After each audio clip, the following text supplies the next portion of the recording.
The fall of France in 1940 stunned the world, a collapse so swift it felt like a betrayal of history itself. In just 6 weeks, from May 10 to June 22, France went from a global military power to signing away its freedom under Nazi boots. "Surely I must be dreaming," a French pilot wrote, his words echoing a nation's disbelief as tanks tore through their defenses. The world expected France, with its mighty army and Maginot Line, to hold firm as it had in World War I's brutal trenches. Even the Germans braced for a fierce fight, yet France fell in days. This wasn't a tale of overwhelming Nazi might. France had more tanks, more artillery, and nearly as many men. Picture a French soldier, proud and ready, unaware that misjudgments would soon send him fleeing. In villages, families sensed the coming storm, their confidence crumbling into fear. The Ardennes, a forgotten forest, became the fulcrum of disaster, a gamble that shocked even Hitler's generals. Join us as we unravel how France's soul was tested and why a nation's heart broke in just 6 weeks. The fall of France in 1940 remains one of history's most staggering military collapses, a moment that shocked the world and still echoes in jests about cheese-eating surrender monkeys. In just 6 weeks, from May 10 to the 22nd of June 1940, France went from a global military power to signing an armistice that handed its north to Nazi occupation and its south to the puppet state of Vichy France. This wasn't the 4-year grind of World War I, where France held firm against Germany in brutal trench warfare. Back then, French resilience was legendary, their soldiers enduring unimaginable horrors to protect their homeland. In 1940, the world expected the same. The Germans did too. France's army was hailed as one of the strongest. Its Maginot Line, a fortress of modern warfare, its alliances with Britain and others, a bulwark against Hitler's ambitions. Yet, it crumbled in days, leaving onlookers dumbfounded. "Surely I must be dreaming," wrote a French pilot in his memoir, his words capturing the disbelief of a nation watching its defenses unravel. An American diplomat noted, "Never before had one event so stunned the entire world." This wasn't a simple case of Nazi tanks and planes overwhelming a weaker foe. The story is far more intricate, woven with strategic blunders, psychological collapse, and missed opportunities that could have changed history. Picture a French soldier, young and proud, standing ready in May 1940, unaware that misjudgments at the highest levels would soon send him fleeing or surrendering. The Germans, too, were surprised by their own success, their commanders admitting they expected a far tougher fight. France had more tanks, more artillery, and nearly as many men as Germany, supported by British, Belgian, and Dutch allies. So why did it fall so fast? This video will unravel that mystery, diving into the chaos of decisions, the fog of war, and the human cost of defeat. We'll explore how a nation's confidence turned to despair, how a forest called the Ardennes became the fulcrum of disaster, and how the echoes of 1940 shaped France's soul for years to come. Let's set the stage with a quick timeline. In September 1939, after Hitler invaded Poland, France and Britain declared war, launching the so-called phony war, a tense, quiet period of preparation. France tried a small offensive into Germany, but quickly withdrew. For 8 months, both sides built up forces, the Allies banking on a naval blockade and a defense through Belgium. Then, on the 10th of May 1940, Germany struck, not where expected, but through the Ardennes, reaching the English Channel in just 10 days. By June, France's armies were in disarray. Dunkirk saw a desperate evacuation, and the armistice sealed its fate. This wasn't just a military defeat, it was a national trauma, felt in every village, cafe, and Parisian boulevard. Let's dive into how it all began. In the late 1930s, Europe was a powder keg, and the match was already lit. Adolf Hitler had transformed Germany into a totalitarian state. His vision laid bare in Mein Kampf, a chilling manifesto of racial supremacy and territorial ambition. He dreamed of a German empire dominating the world, with Jews scapegoated as the ultimate enemy. Across Europe, nations watched with growing dread, rearming as fast as their factories could churn out weapons. France, still scarred from the blood-soaked trenches of World War I, was no exception. Its people, from farmers in Provence to workers in Paris, felt the weight of another war looming. By 1939, the French government was pouring resources into fortifications like the Maginot Line, hoping to shield the nation from the horrors of another German invasion. Yet, the cafes buzzed with nervous chatter, and families quietly stockpiled supplies, haunted by memories of 1914. War erupted on the 1st of September 1939, when Hitler's forces stormed into Poland, crushing its defenses with terrifying speed. France and Britain responded 2 days later, declaring war on Germany, their resolve stiffened by treaties and moral outrage. France launched a tentative offensive into Germany's Saar region, a symbolic jab with 11 divisions crossing the border. But it was a half-hearted effort, more gesture than strategy, and within days, French troops withdrew, leaving the border quiet. What followed was the phony war, a strange 8-month lull where armies stared across borders, but major combat was rare. For French civilians, it was a time of uneasy waiting. Children still played in the streets, but air raid drills and blackout curtains became routine. Both sides used this time to bolster their forces. Germany churned out tanks and planes, while France and Britain leaned on the British Navy's blockade to choke German supplies, hoping to weaken Hitler's war machine. The Allied plan hinged on defending France from an expected German invasion through Belgium, a route armies had used for centuries. The flat plains of Belgium offered the easiest path into France, and the Allies assumed Hitler would follow history's playbook. They positioned their best troops, French, British, and Belgian, to rush into Belgium at the first sign of attack, aiming to meet the Germans head-on and keep the fighting off French soil. This strategy wasn't just military, it was emotional. After World War I's devastation on French land, with villages reduced to rubble and fields scarred by trenches, France was desperate to push the war northward. In small towns, veterans shared stories of Verdun's horrors, reinforcing the resolve to fight in Belgium. But this focus blinded them to another possibility, a daring German plan that would exploit a forgotten forest and shatter their defenses in ways they never imagined. To understand why France fell so swiftly in 1940, we need to look at the forces on the ground. The numbers tell a surprising story. France wasn't outmatched in men or machines as many assume. Germany fielded about 3 million men for the invasion, but the quality was uneven. Half were barely trained, with only a few weeks under their belts, and half were over 40, veterans of a different era. Only 10% of their forces were motorized, with just 120,000 vehicles. The rest trudged on foot or relied on horse-drawn carts, a sight more akin to Napoleon's time than a modern blitzkrieg. Picture German soldiers, weary from long marches, their supply lines stretched thin, horses straining under the weight of artillery. France, by contrast, mobilized 2.2 million men, backed by 300,000 vehicles, over twice Germany's count. This gave French troops greater mobility, a critical edge in theory. Add to that 200,000 British troops, all motorized, and up to 1 million more from Belgium and the Netherlands.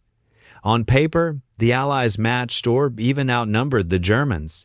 When it came to tanks, France held its own.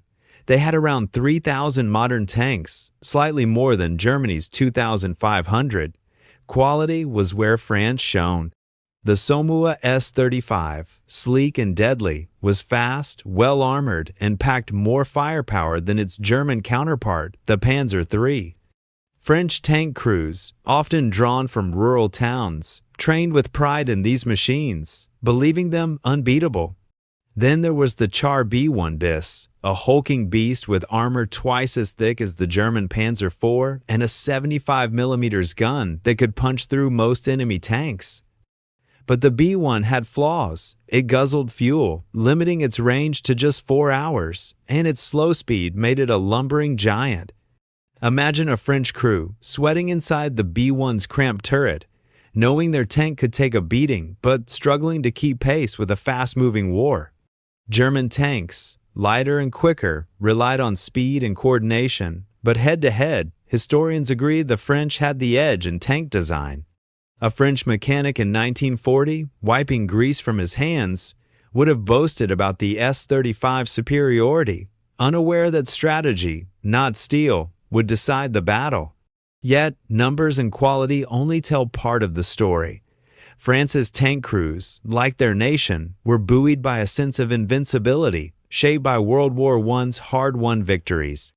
In villages across Normandy and Lorraine, families sent sons to the army with confidence, believing France's might would hold. But this confidence masked deeper issues, outdated tactics, poor coordination, and a failure to anticipate Germany's bold gamble. The stage was set for a clash where numbers alone wouldn't save France from a devastating miscalculation. France's military strength in 1940 wasn't just about tanks and men. Their artillery gave them a clear edge, with 11,000 guns to Germany's 8,000. French gunners, many veterans of World War I, manned a higher proportion of powerful, large-caliber pieces capable of devastating enemy positions. In rural French depots, artillery crews drilled relentlessly, their confidence bolstered by the sheer weight of their firepower. But there were cracks in this arsenal. France had only 270 of its best anti-tank guns, leaving many units with outdated models that struggled against modern German armor. Anti-aircraft defenses were even worse, just 4,000 guns compared to Germany's 9,000. Some French soldiers, desperate, resorted to firing light machine guns at low-flying Stukas, a futile gesture that spoke to their frustration and unpreparedness. Imagine a young gunner in a muddy field, squinting at the sky, knowing his weapon was no match for the screeching dive bombers above. The French Air Force was where Germany held a decisive advantage. Throughout the 1,930 seconds, France lagged in aircraft production, hampered by a misguided focus on multi-role planes meant to serve as fighters, bombers, and reconnaissance craft all at once. This jack-of-all-trades approach failed, leaving them with outdated models when war broke out. Germany's Luftwaffe, by contrast, had surpassed France by 1,936 inches, both quality and quantity. French pilots, brave but under-equipped, flew planes like the Morane-Saulnier MS-406, outclassed by Germany's Messerschmitt Bf-109. In 1938, France's air chief warned the government their air force would be obliterated in days. A frantic push followed, with 42% of military spending redirected to planes and pilot training. From November 1938 to September 1939, production jumped from 41 planes a month to 300. The WWII Team D-520, a capable fighter, entered production in December 1939, but by May 1940, only 80 were ready. German estimates suggest they had nearly 3 times as many planes, around 3,000, to France's 1,200, with Britain's 400 planes unable to close the gap. French pilots, often young men from working-class towns, took to the skies with courage but knew their odds were grim. Despite these weaknesses, the French military wasn't seen as doomed. "The French army is stronger than ever before," declared General Maurice Gamelin in 1938, a sentiment echoed globally. The New York Times military editor called it the world's best, and even German planners feared a costly campaign, estimating 500,000 casualties just to reach the Somme River. In Parisian cafes, civilians clung to this reputation, toasting to their army's might. Yet, this confidence blinded France to its vulnerabilities, outdated strategies, poor coordination, and an over-reliance on past glories. The stage was set for a German plan that would exploit these flaws with devastating precision. The German decision to strike through the Ardennes in May 1940 was a gamble that defied centuries of military logic. a bold stroke that caught France utterly unprepared. The Ardennes, a rugged forested region straddling Belgium, Luxembourg, and France, was deemed impenetrable by French planners. Its hilly terrain, dense woods, and narrow roads seemed hostile to large-scale troop movements, let alone the tanks and trucks of a modern army. Crossing the Meuse River, which bisected the region, would expose any invader to devastating counterattacks. Since Roman times, armies invading France had favored Belgium's flat plains, a predictable route offering speed and space. French generals, steeped in this history, staked everything on defending Belgium, rushing their elite forces north to meet an expected German thrust. In villages along the Ardennes, locals lived quietly, unaware their forests would soon become the fulcrum of France's downfall, their tranquility shattered by the rumble of panzer engines. French confidence in the Ardennes' natural defenses was near absolute. In 1934, General Pierre Prételat declared the region impenetrable, predicting any enemy would be pincered exiting the forest. Another general dismissed it as unsuitable for large operations. This wasn't just overconfidence, it was a catastrophic misjudgment. The French assigned only minimal, poorly trained reservists to guard the area, equipped with outdated weapons and scant artillery. A government report in March 1940 warned of grave insufficiencies in these defenses, but senior commanders brushed it off, one angrily insisting no urgent reinforcements were needed. Meanwhile, French civilians near the border, tending farms or shops, sensed the growing tension but trusted their leaders' assurances, unaware their homes would soon be a battleground. The Germans, however, saw opportunity where France saw impossibility. Their plan, crafted by Erich von Manstein, was audacious and risky, even to their own commanders. The German chief of staff estimated only a 10% chance of success, fearing a logistical nightmare. Moving 130,000 men, 1,600 vehicles, and thousands of tons of supplies through the Ardennes' choked roads was a monumental challenge. A single breakdown or Allied airstrike could turn the advance into a death trap. Yet, speed was the key Germany had to blitz through before France could react. In Berlin, junior officers whispered doubts, while tank crews steeled themselves for the grueling march. The plan's success hinged on surprise and relentless pace, exploiting France's blind spot. As German forces massed in early May, the Ardennes' quiet hamlets stood on the edge of history, about to witness a military maneuver that would stun the world and reshape Europe's fate.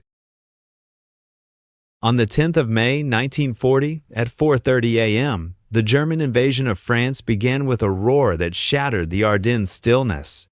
Over 130,000 soldiers and 1,600 vehicles poured into the forest's narrow roads, creating what one German commander called the greatest traffic jam in Europe's history.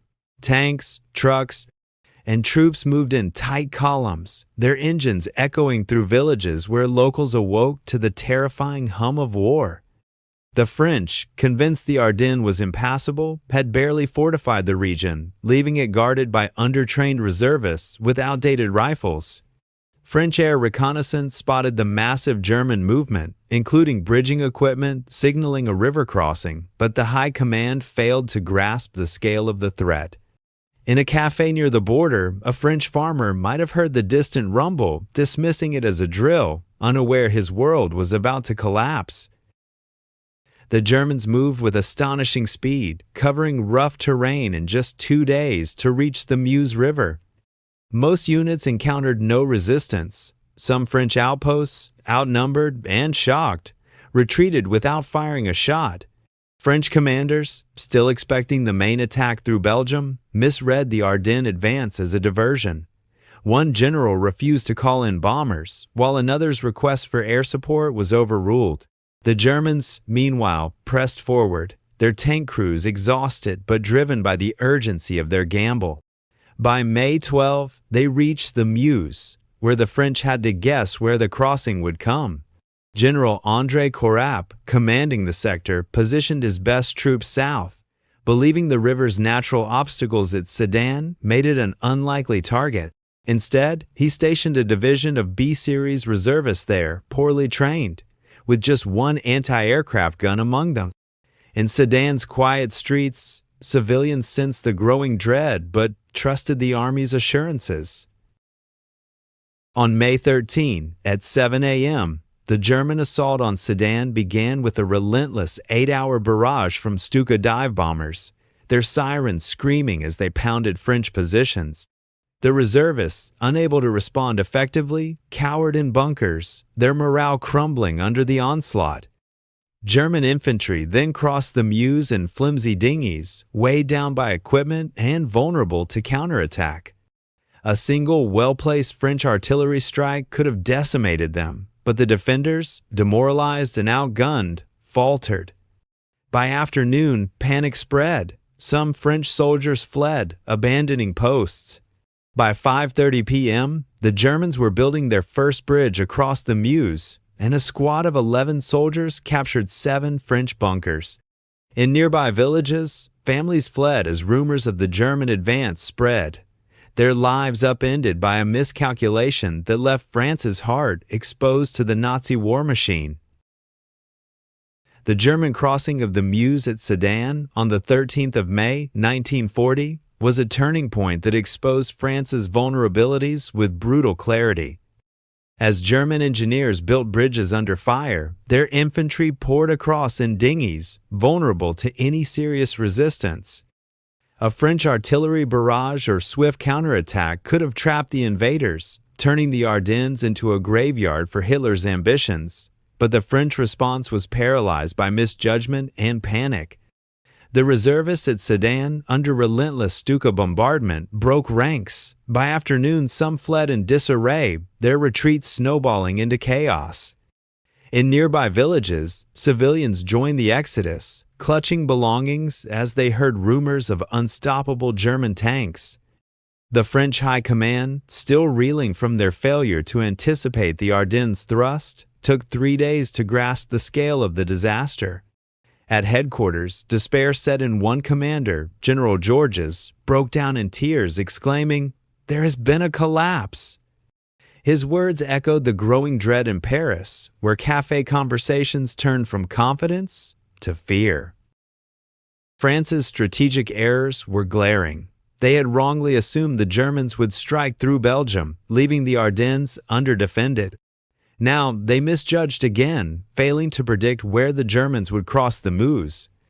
The decision to place weak reservists at Sedan, with minimal anti-aircraft support, left a critical chink in France's armor. Worse, French military doctrine emphasized slow, deliberate offensives, requiring meticulous planning. This inflexibility crippled their response. A counterattack should have launched on the evening of May 13, exploiting the Germans' precarious bridgeheads. Instead, the French dithered, waiting until the next morning. By then, the Germans had ferried enough tanks and men across to repel the belated effort. French bombers, already scarce, were thrown into the fray using outdated aircraft, suffering heavy losses with little impact. In one village, a schoolteacher watched as French planes fell from the sky, her students whispering prayers for the pilots. The defeatist mentality spreading through the ranks was palpable. Soldiers, hearing of Sedan's fall, felt betrayed by their leaders' miscalculations. A young infantryman, writing home to his family in Brittany, described the chaos. "We're told to hold, but no one knows where the enemy is." The Germans, sensing weakness, pressed their advantage, building more bridges and consolidating their foothold. France's failure to react swiftly wasn't just tactical, it was psychological. The shock of the Ardennes breakthrough shattered morale, from privates in the field to generals in command. As German tanks rolled westward, the French High Command clung to outdated plans, unable to adapt to the blitzkrieg's speed. This moment, just 3 days into the invasion, marked the unraveling of France's defense, setting the stage for a race to the Channel that would seal the Allies' fate. With the Meuse River breached, the Germans unleashed a daring sprint toward the English Channel, a move that stunned even their own commanders. On the 14th of May 1940, General Erwin Rommel's forces exemplified this audacity, covering 110 kilometers in a single day, outpacing their own infantry and artillery. This breakneck advance, slicing northwest through northern France, left their flanks dangerously exposed to gamble that should have invited disaster. French commanders, still expecting the Germans to swing south to flank the Maginot Line, sent reinforcements in the wrong direction, toward Reims and Verdun. In French villages, farmers watched in horror as panzer columns roared past, their tracks tearing up fields where children had played just days before. The German plan was to cut off Allied forces in Belgium, encircling them against the Channel. By May 20, only 10 days after the invasion began, they reached the coast, trapping a massive Allied pocket in chaos. France's response was crippled by misjudgments and communication breakdowns. The rapid German advance severed Allied lines, leaving commanders in the dark. Small French counterattacks showed flickers of success. One near Laon disrupted a German column but lacked the coordination to exploit German overextension. French doctrine, rigid and slow, demanded careful planning, but the blitzkrieg left no time. Morale plummeted. On May 15, Prime Minister Paul Reynaud told Churchill, "We have been defeated. We are beaten." A French general, witnessing the collapse near Sedan, admitted to a British officer, "I'm shattered and can't do anything against these panzers." In Paris, civilians sensed the unraveling. Cafe radios broadcast grim updates, and families began packing to flee south. The Germans, meanwhile, pressed on, ignoring risks. When a senior commander urged caution, a subordinate threatened to resign, insisting on maintaining the relentless pace. The Allies' failure to capitalize on German vulnerabilities was stark. Churchill, observing the overextended German corridor, remarked, "The tortoise has protruded its head dangerously far from its shell." Yet, France couldn't muster a decisive counterstrike. Some units from the Maginot Line were redirected north, but delays and indecision stalled them. In one poignant moment, a French tank crew, stranded by fuel shortages, abandoned their Char B-1 bis, its massive gun, useless without orders. The rapid advance not only disrupted logistics but sowed panic.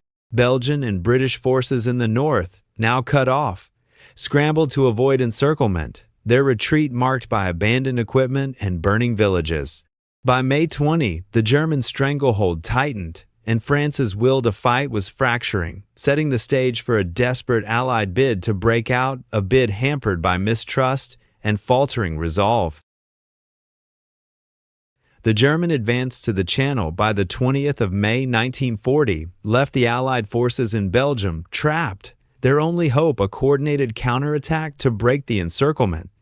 But the coalition of France, Britain, and Belgium was fracturing under suspicion and miscommunication. French commanders doubted Britain's commitment, fearing they prioritized their own troops' safety. Some whispered that Belgium harbored pro-German sympathies, a suspicion rooted in King Leopold III's neutral stance before the war. In a small French town, a cafe owner overheard soldiers arguing over whether the British would abandon us to the Nazis. These tensions crippled the Allies' ability to act swiftly. French Supreme Commander Maurice Weygand flew to Ypres to organize a counteroffensive, meeting first with Leopold, who seemed lukewarm on the plan, leaving Weygand skeptical of Belgian resolve. An hour after Weygand left, British Commander Lord Gord arrived, unaware of the full plan but agreeing to it reluctantly. The disjointed meetings, with key leaders never in the same room, squandered precious time. The counterattack at Arras on May 21, the invasion's 11th day, offered a glimmer of hope. Allied forces, including British tanks, struck the German corridor, catching Rommel's overextended panzers off guard. The assault was surprisingly effective, destroying German tanks and rattling their command. A British soldier manning a Matilda tank later recalled the chaos. "We hit them hard, saw their panzers burn, but no one followed us up. The success could have been a turning point, but hesitation struck again. French and British commanders delayed, bickering over who should lead the next push. General Ballat, tasked with coordinating, admitted his troops were buggered off and spoke of dying at the head of a battalion, his despair reflecting the broader collapse of morale. By the time the Allies regrouped, the moment had passed. The small British force at Arras withdrew under pressure, unable to hold the town. The fallout was catastrophic. In Paris, the British withdrawal was seen as betrayal, fueling French fears of abandonment. Weygand, furious, told a British officer he wanted to box his ears. A sentiment echoed in French newspapers decrying British selfishness. The British, in turn, lost faith in French leadership. One officer writing, "Their generals are beneath contempt." Belgium's sudden ceasefire request on May 28 enraged both allies, with French Prime Minister Reynaud calling it a betrayal unmatched in history. As the Germans threatened the coast, the Allies abandoned plans for further counterattacks, retreating to Dunkirk for evacuation. In French coastal villages, fishermen watched the horizon, knowing their boats might soon carry soldiers to safety or doom. The coalition's collapse, marked by distrust and delay, ensured the German stranglehold tightened, pushing France toward surrender. The evacuation at Dunkirk, completed by the 4th of June 1940, saved 340,000 Allied troops but marked a low point in Franco-British relations. With France feeling Britain prioritized its own soldiers, in Paris, families huddled around radios, hearing of the retreat while grappling with betrayal's sting. Theoretically, France could still fight. Much of its army remained, and Germany controlled only northern France. Options existed. The government could flee to North Africa, taking ships and troops to continue resistance, or launch a guerrilla campaign with British support. But morale was shattered. On June 10, the government abandoned Paris, and by June 22, an armistice was signed, splitting France into Nazi-occupied North and Vichy's puppet South. Vichy's collaboration was shameful, actively deporting Jews to death camps, fueled by pre-war anti-Semitism.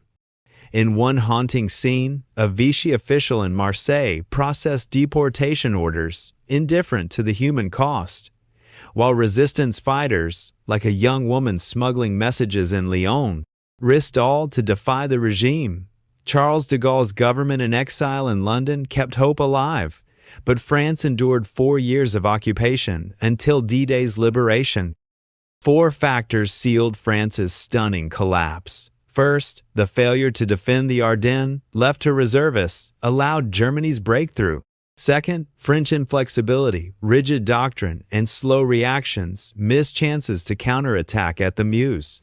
Third, low morale crippled resolve. Soldiers and leaders, like a despairing general weeping at headquarters, succumbed to defeatism. Fourth, coalition tensions, mistrust, and miscommunication with Britain and Belgium hampered coordination. Imagine if France had fortified the Ardennes, mined roads, artillery in place, bombers ready. The German traffic jam, described as history's largest, could have been a slaughter. A swift counterattack at Sedan might have trapped panzers, turning the tide. In a Lorraine village, an old man later told his grandchildren, "If we'd fought like in 14, we could have stopped them." France's artillery outnumbered Germany's, yet was barely used. These missed opportunities, born of misjudgment and hesitation, handed Hitler a victory in 6 weeks that World War I's 4 years couldn't achieve. The fall wasn't inevitable. It was a tragedy of errors, felt in every French heart as occupation darkened the land. Please press like and subscribe to the channel, or wait for my latest video.